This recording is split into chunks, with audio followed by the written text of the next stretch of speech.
नमस्ते सबैजनामा। आजको यस ट्युटोरियलमा हामी सिएसआई सेपको बारेमा छलफल गर्दैछौँ र आजको मेन पोइन्ट अर्थात् मेन फोकस भनेको हाम्रो आइसोलेटेड पुटिङ चाहिँ कसरी डिजाइन गर्ने भन्नेमा हुनेछ। अब सुरुमा सेभ खोल्दाखेरि चाहिँ यस्तो नोटिफिकेसन जस्तो पपअप भएर आउँछ हाम्रोमा। अब यसलाई चाहिँ हामी के आवश्यक कुराहरू होइन, यसलाई हामीले त्यतिकै के गरिदिने, फाइलमा जाने सुरुमा, अनि त्यसपछि फाइलमा गएर हामीले न्यू मोडल गर्ने। यताबाट हामीले कोड सिलेक्ट गर्नुपर्ने हुन्छ। इन्डियन कोड सिलेक्ट गरौँ, अर्थात् तपाईँ जुन कन्ट्रीमा हुनुहुन्छ त्यसको रेस्पेक्टिभ कोड तपाईँले आवश्यकता अनुसार चुज गर्न सक्नुहुन्छ। डिजाइन प्रिफरेन्सेस भनेको छ, यो चाहिँ राख्नु पर्दैन, तैपनि अब यो मिनिमम कभर कोड दिएको छ। अनि मिनिमम कभर भन्ने छ तपाईँको क्लियर कभर टप बटम फाउन्डेसनको कुरा छ भने तपाईँको जनरली 50 हुन्छ, यो पनि 50 भयो। यो चाहिँ पछि डिजाइन गरेपछि हामीले राख्ने कुराहरू हो है। यो लेयर बी र लेयर ए भन्ने हुन्छ। लेयर ए भनेको चाहिँ एक्स डिरेक्सनतिर लैजान हुने, बी भनेको चाहिँ तपाईँको वाइ डिरेक्सनको त्यसलाई चाहिँ जनाउँछ। स्ल्याब टाइप, यो 2 स्ल्याब, ठिक छ, यो सबै ठिकै छ। अब मिनिमम कभर बिम भन्छ। अब यो त्यहाँ कुनै स्ट्र्याप बिमहरू छ भने त्यसको लागि हो, यो अहिले हामीलाई चाहिँदैन। अनि यदि स्ट्र्याप बिमै छ भने पनि अब फाउन्डेसनको उसमा तपाईँको सल्फेट एट्याकहरू हुने सम्भावना हुन्छ होइन, क्लोराइड एट्याकहरू यस्तो हुनसक्छ सोइलबाट कङ्क्रिटमा। त्यही भएर अलिक क्लियर कभर चाहिँ अलिक बढी राख्नुपर्छ यदि स्ट्र्याप बिम हामी डिजाइन गरिरहेको छौँ भने। त्यो चाहिँ अब तपाईँको स्टेटिक फुटिङहरूमा जहाँ चाहिँ तपाईँको प्रोपर्टी लाइनमा चाहिँ तपाईँ फाउन्डेसन डिजाइन गर्दै हुनुहुन्छ भने त्यतिखेर चाहिँ त्यो स्ट्र्याप बिम राख्नुपर्ने हुन्छ र त्यो बेला चाहिँ कभर दिँदाखेरि यो ध्यान दिनु होला। अहिलेको लागि यति ओके भयो है। अनि त्यसपछि यो यसमा प्रोजेक्ट इन्फर्मेसन यो गरिराख्नु पर्दैन होइन। अब युनिटको कुरा छ, करेन्ट मेट्रिक, युएस डिफल्ट अनि कन्सिस्टेन्सी भनेको छ। हामीले मेट्रिकमा गरिरहेको छौँ होइन, किलोमिटर न्युटन यस्तो एमकेएस सिस्टम जस्तै हुन्छ। अब सुरुमा हामीले अब एउटा ब्ल्याङ्क यहाँ अब क्विक टेम्प्लेट्सहरू छ होइन। तपाईँले यो सिएसआई सेप भनेको चाहिँ बेसिकली स्ल्याबको लागि हो होइन। अब तर स्ल्याब र फाउन्डेसनको बिहेभियर चाहिँ अलमोस्ट सेम हुने भएको भएर चाहिँ फाउन्डेसन पनि हामी यहाँ डिजाइन गर्न सक्छौँ। अब सुरुमा यहाँ जाने हामीले होइन। अब राइट क्लिक गर्नुहोस् तपाईँको है, एउटा ग्रिड बनाउँ हामी, सजिलो हुन्छ कुनै पनि काम गर्नुको लागि होइन। एड मोडिफाई ग्रिड गरौँ, ग्लोबल है, मोडिफाई गरौँ त। अनि यसलाई चाहिँ एक्स र कोअर्डिनेट्स ग्रिड आइडी भन्छ ए, यसलाई क्याप्स ए गरौँ, यो बी भयो।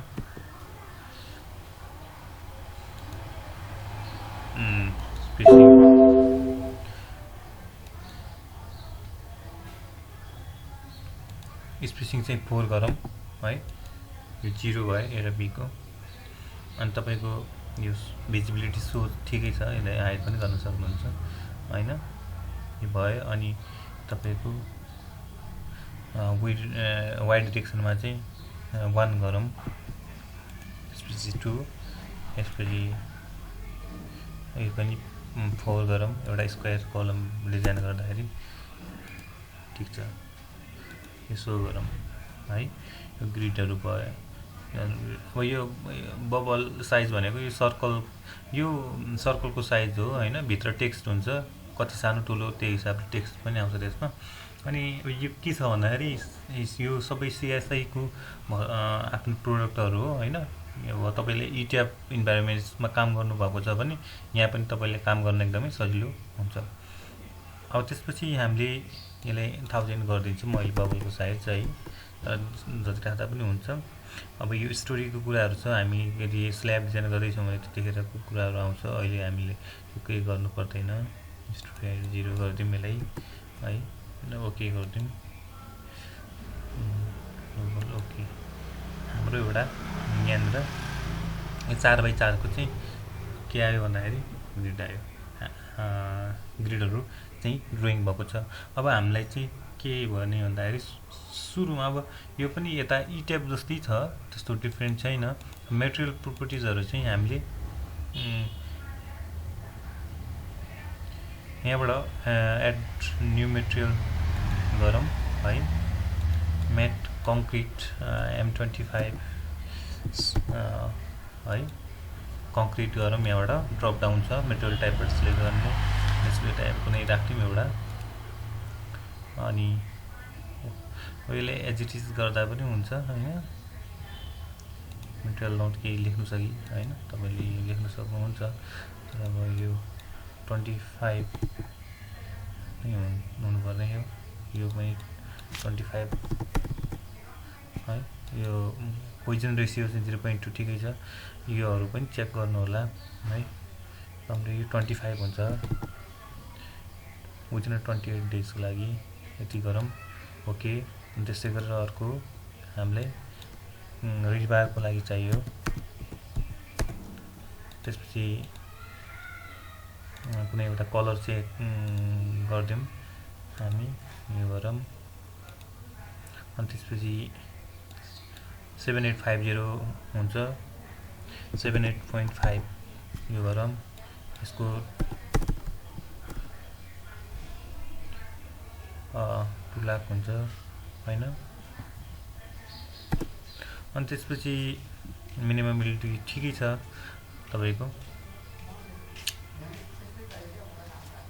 275 नै हुन्छ। हिल चाहिँ यो चाहिँ अब 500 लिउँ न।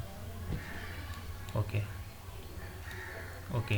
हाम्रो अब मेटेरियल चाहिँ डिफाइन भइसकेको अवस्था छ। त्यसपछि स्ल्याब प्रोपर्टिजहरूमा हामीले डिफाइन गरौँ। कुनै स्ल्याब भनेको स्ल्याब इन द सेन्स फुटिङको स्ल्याब भन्न खोजेको हो है। फुटिङ छ होला यता।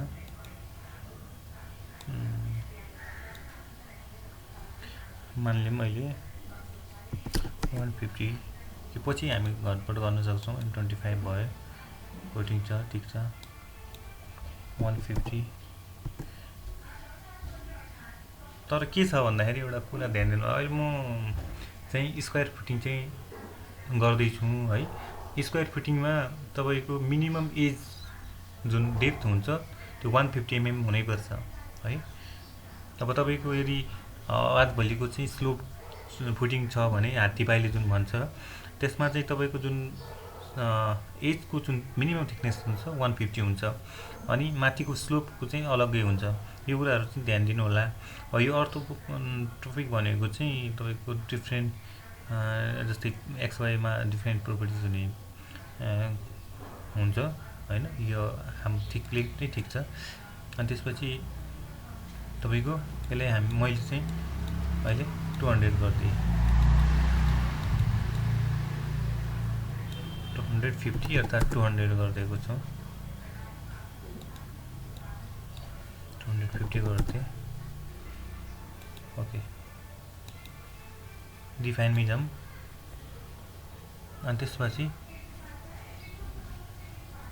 बिम छैन हाम्रोमा, कलम छ।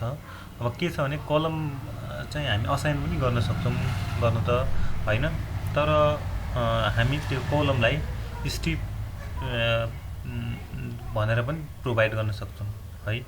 यो यताबाट हामी कलम डिफाइन गरेर त्यो पनि गर्न सक्छौँ है। चाहिँ एड प्रोपर्टी कलम 400 by 400 गरौँ। कङ्क्रिट M25 छ। त्यस्तै कुनै एउटा कलर लिउँ यहाँबाट। अनि त्यस्तै गरेर यो रेक्टेङ्गल होइन, यो के अरूहरू पनि छ, सर्कुलर के सेपहरू छ। 700 by 400 है।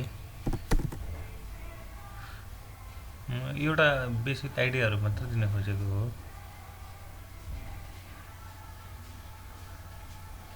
अनि त्यसपछि ओके गरिदिउँ है। ओके भयो।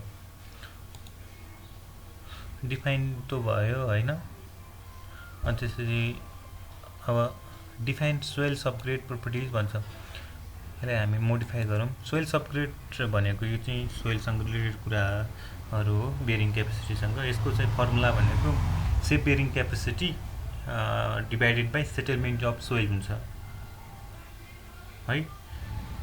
सेप bearing capacity divided by settlement of soil हुन्छ। यो दुईटै कुरा तपाईँको सोइल रिपोर्टबाट हामीले पाउँछ। सुरुमा चाहिँ तपाईँको सोइल इन्भेस्टिगेसन भएको हुनुपर्छ साइटको। जियोटेक इन्जिनियरले तपाईँले सोइल डाटाहरू दिन्छ, त्यो डेटाको आधारमा तपाईँ सबग्रेड मोडुलस निकाल्न सक्नुहुन्छ। अर्थात् त्यो सोइल रिपोर्टमा पनि तपाईँको इन्डिकेट गरेको हुनुपर्छ भनेको। अनि तपाईँको अर्को बायोल्स फर्मुला भन्ने छ। यदि तपाईँलाई कुनै बेला सेटलमेन्ट चाहिँ थाहा छैन र बेरिङ क्यापेसिटी चाहिँ लिइराख्नु भएको छ भने, कुनै थाहा छ भने, बायोल्स फर्मुलाले के भन्छ भने तपाईँको 120 इन्टु सेप बेरिङ क्यापेसिटी भन्छ है। त्यो फर्मुला पनि तपाईँ युज गर्न सक्नुहुन्छ। यो भयो हैन।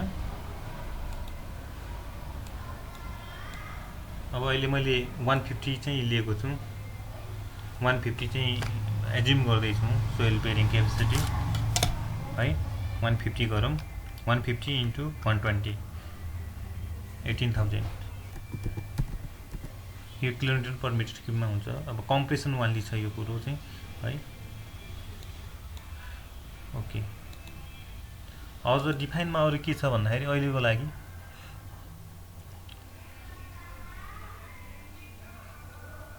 अब लोड प्याटर्नमा मास वर्षमा डेट 1 ठिकै छ। ओके, यो पहिले चाहिँ डिफाइन लोड प्याटर्नमा जाउँ हामी। लाइभ लोड छ, ठिक छ। अनि त्यसपछि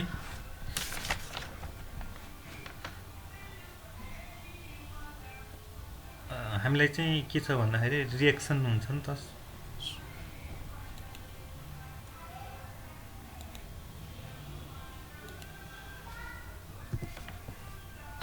रिएक्सनहरू अल्टिमेट रिएक्सन सुपर डेडमा ल्याउँ। यो चाहिँ सुपर डेड हुन्छ है। सुपर डेड अनि फ्याक्टर चाहिँ त्यही भयो। अनि त्यसपछि सोइल वेट तपाईँको अब फाउन्डेसन त ग्राउन्डभित्र हुन्छ। अनि त्यसपछि ब्याकफिल गर्नु पऱ्यो, त्यो सोइल वेटको कुराहरू गरेको हो यसले। सोइल वेट यसलाई पनि सुपर डेड नै गरौँ है। ओके, जस्तै 4वटा। त्यसपछि हाम्रो लोड कम्बिनेसनमा चाहिँ हामीले दुईवटा लोड कम्बिनेसनहरू गर्छौँ। एउटा अल्टिमेट को लागि हैन, अनि त्यसपछि एउटा सर्भिसको लागि गर्छौँ। अनि त्यसपछि हामी जाउँ लोड कम्बिनेसनमा। Add combo. कम्बो 1 भनेको तपाईँको अल्टिमेट फ्याक्टरको लागि ULT फ्याक्टर